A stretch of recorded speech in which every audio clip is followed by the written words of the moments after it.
So, you picked Rose. Man, I tell you, when Street Fighter V first came out, it was very lackluster. And don't even get me started about Season 2. I mean, Monarch was cool and technical, and Abigail was horrible, but since he was destroying people in his top tier, people gave him a pass. But the game didn't really get a shine until G and later on. G was so much fun. I ended up playing him about 15 times before putting the controller down. Seth, I played about 30 times in the one day. Gil, nah, he gave me PTSD. I just wanted to stay away from him. Dan was so much fun. I played him about 20 times. But if you would have told me back when Street Fighter 4 was out that I would fall in love with Rose in Street Fighter 5, I probably would have smacked the shit out of you. But oh my god, in that one sitting on the stream, I streamed for 5 hours and over 50 plus matches with her. I love this character. As Rose, your job is to overwhelm your opponent with the array of tools that you have. Because, man, she is like a jack of all, master of all. Because she can play the fucking field. First up is her normals. Well, she got good reach with her heavy because she throws out the scarf. And for her kicks, her heavy kick actually got some good reach, and her back heavy kick allows her to ignore loads, which is a really good move. But sadly, other than that, she doesn't have an overhead, so she can't really mix you when it comes to just doing normal stuff like how Ryu, Dan, or the Shotos in general can do with the overhead. She doesn't have one of those. But honestly, if she did have one, she'll probably be busted. So I'm actually kind of glad that she doesn't have one. Speaking of Shotos, she has a projectile where light comes out fast and you can just keep shooting it extremely fast. Medium comes out medium, and heavy comes out a little slow. But since it comes out slower, she's able to block quicker afterwards. So yeah, it's best to use if they're close to light one, because then you can spam the crap out of it. It comes out extremely fast.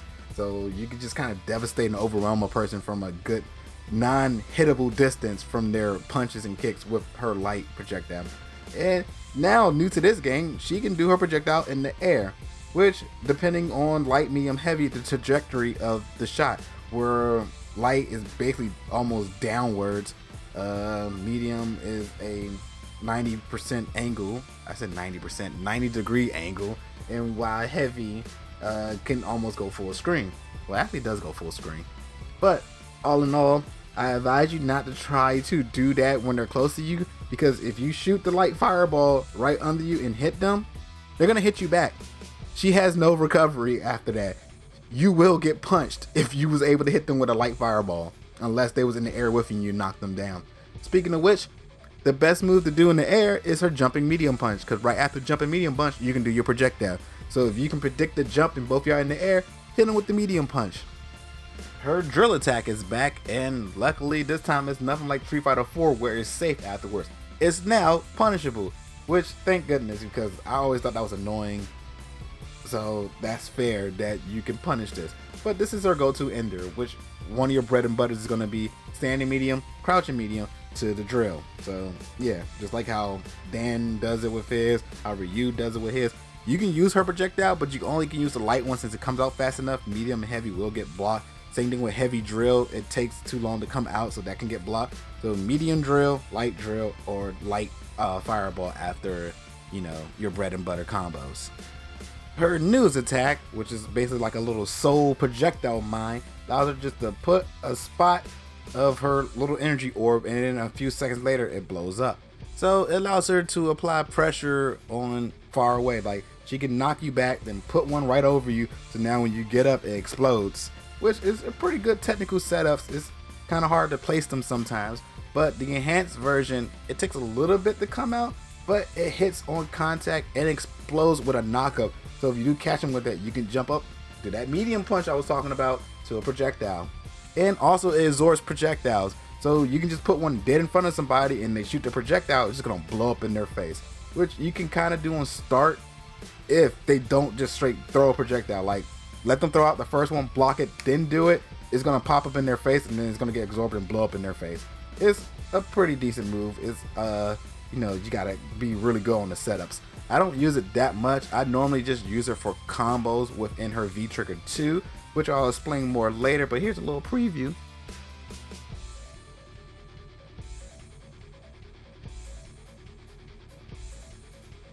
Yeah, you like that combo, don't you?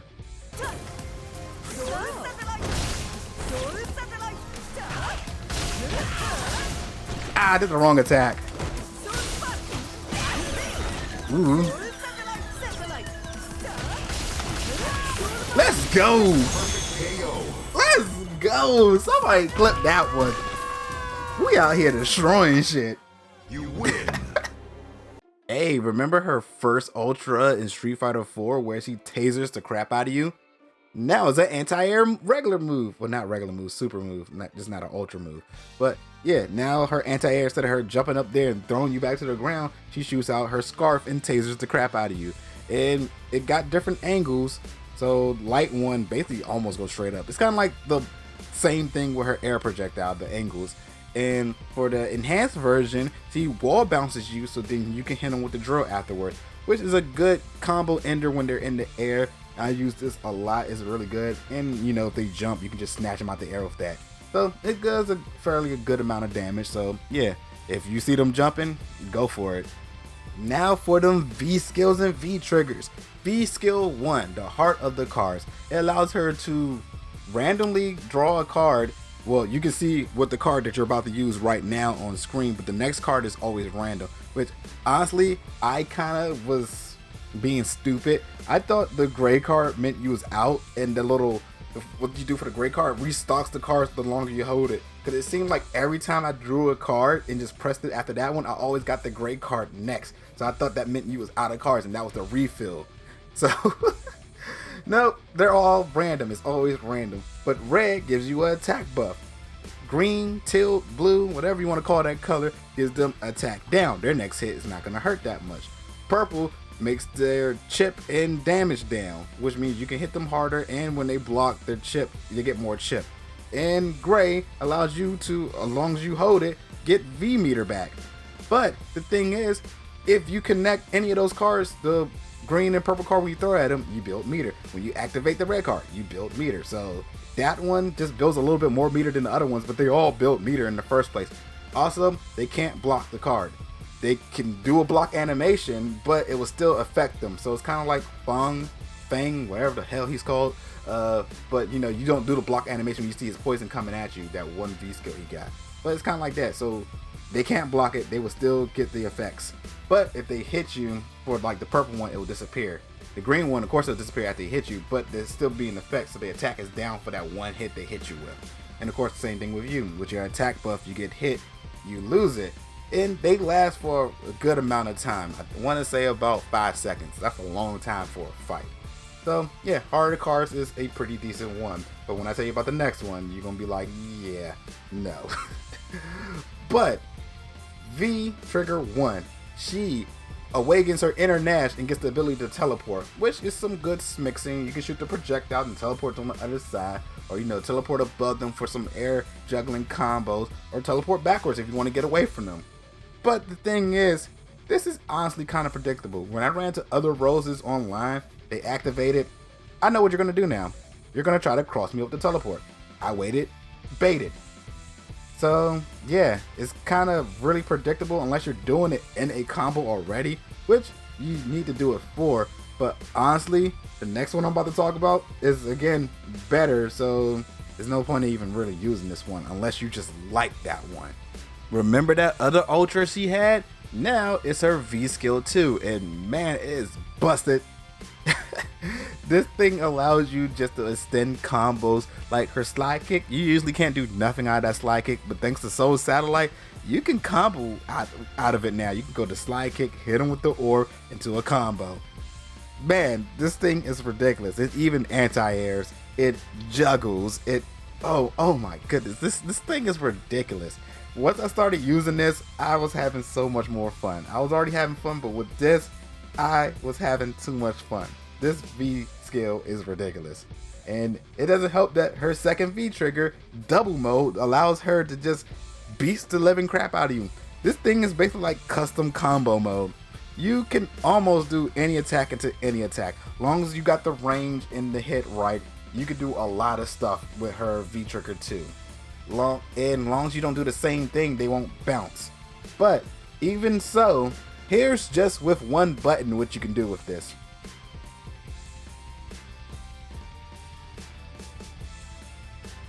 Yeah, and here's what I've learned.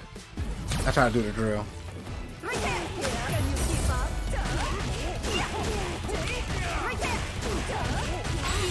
Oops, but I'm pretty sure this is gonna kill.